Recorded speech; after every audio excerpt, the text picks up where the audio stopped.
the founder of Beauty Heroes, and I'm here today in New York City with Adriana Ayales, the founder of Anima Mundi Herbals. Thank you so much. I feel so lucky that I caught you in New York City to meet with me today. So thankful to be here. Yeah. And I have just recently learned from you so much about your herbal blends, and they're so unique and they're so delicious, and I'm so excited to share them with the Beauty Heroes community. And so I wanted to tell them a little bit about your background because it's so unique. So you live in Costa Rica, right? Exactly, yeah, born and raised.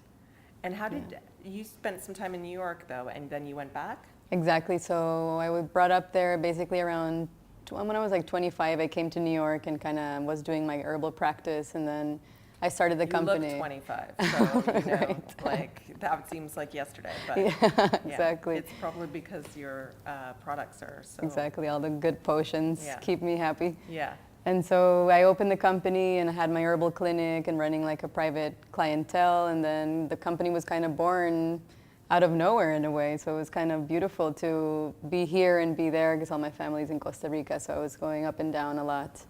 So a few years later, everything was just kind of flowing, and I was living here full time around 5 years. So, but now I basically live in both places. Yeah. Yeah.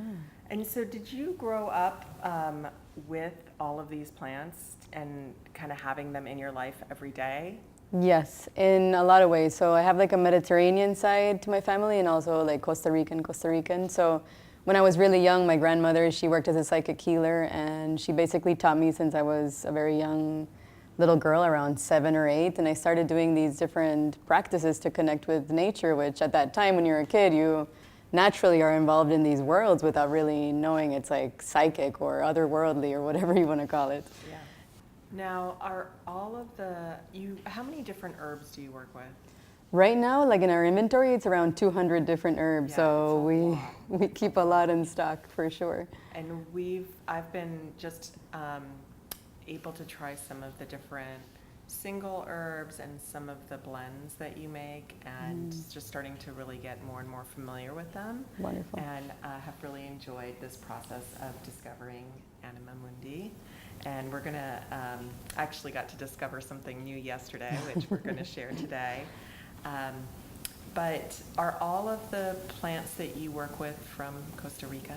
A lot of them. I'd say like 40 to 50%, depending on the season, comes from Costa Rica. So our whole thing is to really source from small farmers and support indigenous communities that have small economies or don't even use money as an economy, and kind of like continue and try to flourish on the trade basis or like true like small farmed quality crop. So I would say from the Costa Rican side, it's all indigenously sourced, like 40%.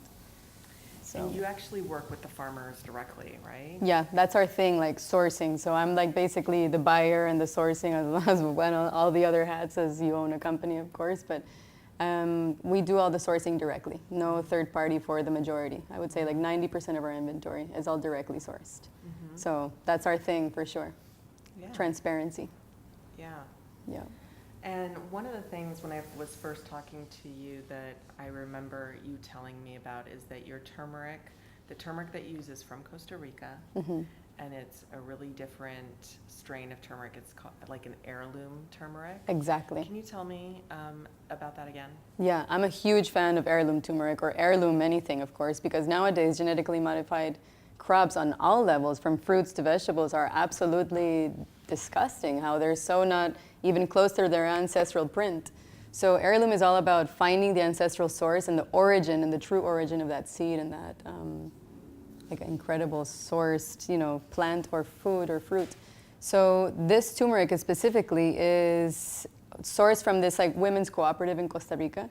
And what they do is that they've had an ancestral strain, and turmeric is one of those plants that you can just like basically pull and it just keeps growing and growing. Okay. So it never is like one seed. So it basically just keeps growing upon itself. So it's like this ancient turmeric from this farm that's grown basically wild in a way, that's just like growing everywhere, just freely, which we call wild turmeric for that reason. Yeah. Even though they do control, like they also do biodynamically harvested turmeric. So all farmers in Costa Rica most of the time follow the lunar calendar, and they harvest based on, let's say, if the moon is waning or crescent, or depending on what's going on with the cycle. And some of these farmers also follow other planetary shifts like Venus and Jupiter based on like the moisture and capacity of that plant and that cycle, which is pretty amazing. What are the other big plants that you harvest from Costa Rica? Mangosteen and hibiscus, which are some of my favorite beauty plants. Yeah. They're excellent sources for, from antioxidants to phytonutrients and bioflavonoids for inner radiance and like happy gut, basically. Are there specific beauty rituals that the indigenous people do in Costa Rica that we don't know about? I actually have never, in all my career in the spa industry, I've never really heard of indigenous Costa Rican beauty rituals. So. Yes.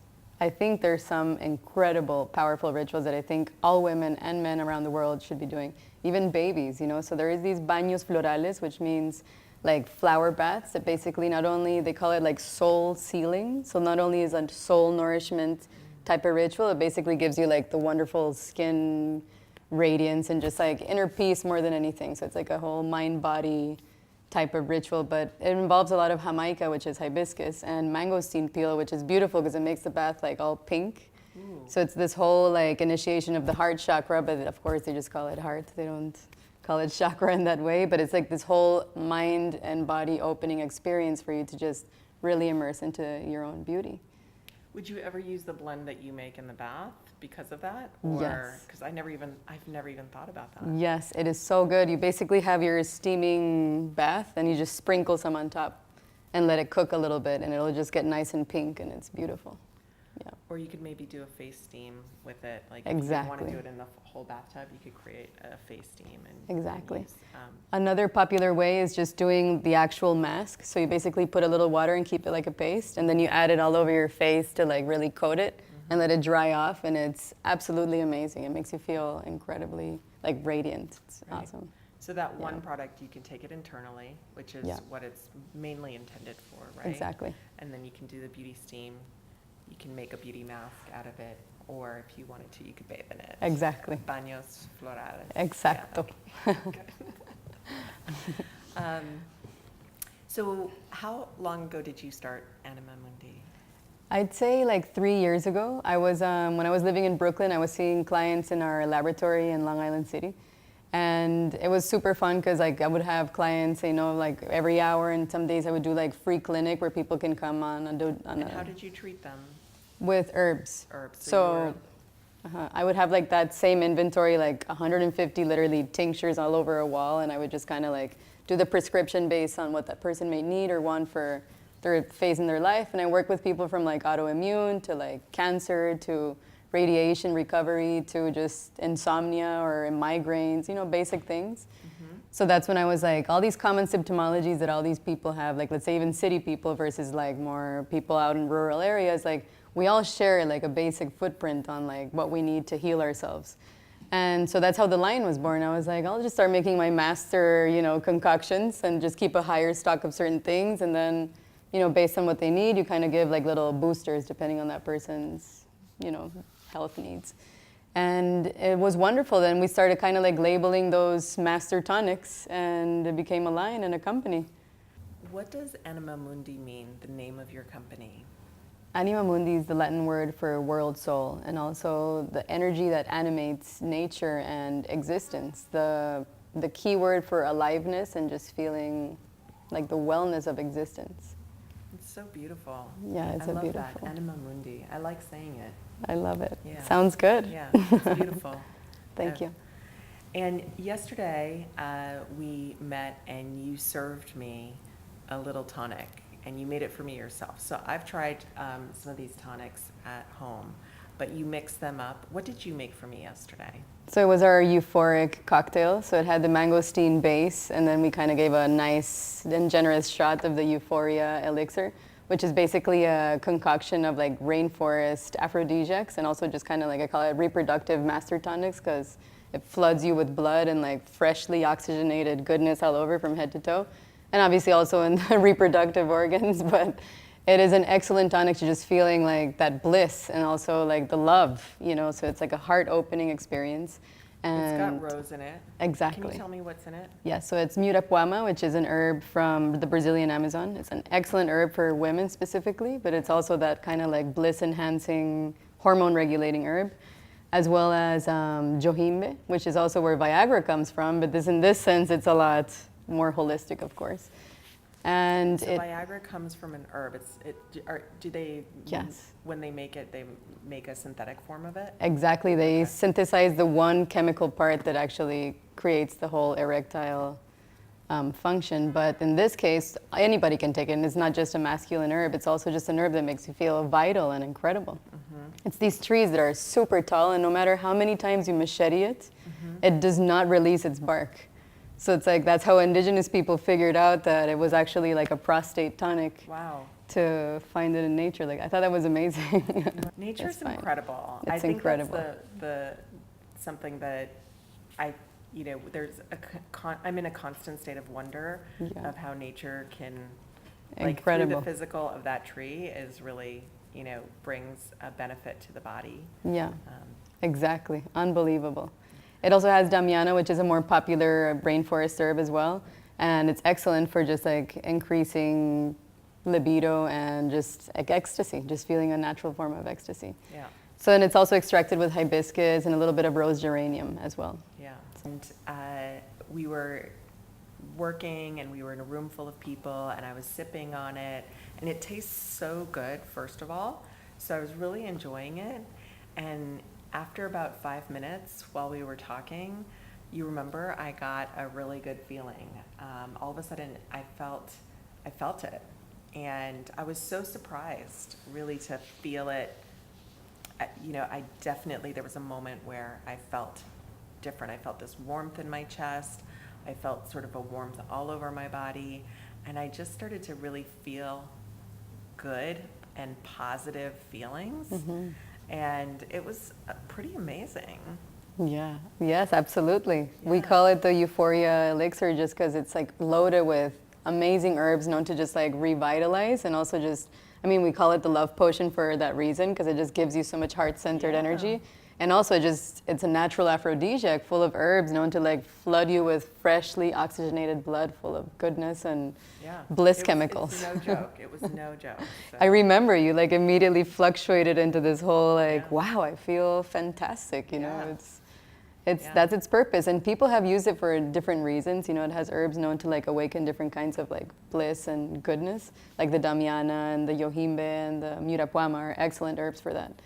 So absolutely. Well, if there's one thing I know, I love it when something when you tell me something's going to have a result, and then it actually has that result, and that was really wonderful to experience firsthand with you there. So that was really, really, really great.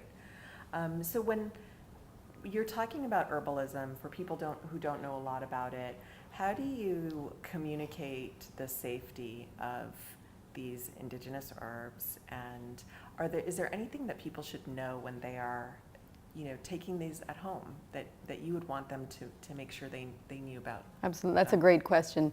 I think it really depends, on your health history and where you come from an emotional level to like a physical level. So herbs, for the most part, can be overall pretty safe if you manage a dosage that is right for you.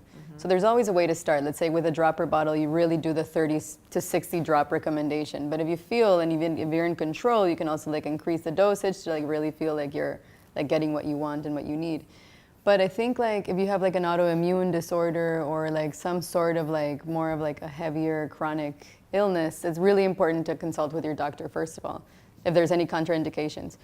I would say like 90% of our medicines are safe for like even like pregnant women and also like for major diseases, and it doesn't counteract with pharmaceuticals for the most part. Of course, there's always the exceptions. So definitely if you have any questions, you should consult with your doctor. Exactly. If people have questions, can they write into Anima Mundi and ask you questions? Absolutely. All the time we get thousands of emails of people like asking because everybody's really intrigued and wanting to change on a natural healthcare.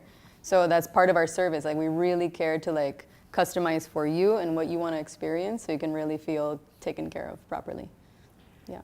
And then if somebody is at home and they were really interested in working with herbs and they want to work with somebody one-on-one, what kind of practitioner should they look for? I would say clinical herbalists are the ones that you really want to like, there's nowadays everybody's taking like a 6-month herbal course and they may know a lot in the sense of wild crafting and foraging, but you don't know if that's a contraindication with a pharmaceutical or if it just really is fit for you in general, So it's really important to find a clinical herbalist that has the experience and certification. I mean, hopefully for a few years, right? Yeah. Yeah. Great. Exactly. Well, thank you so much for sharing these beautiful herbs from your home of Costa Rica and bringing them to the world, really, and for creating your company. And we look forward to sharing them with you and hearing the results that people have with them. Thank you. And should we have some Euphoria? Yes, let's have some right now. Cheers. Okay, thank you. Cheers.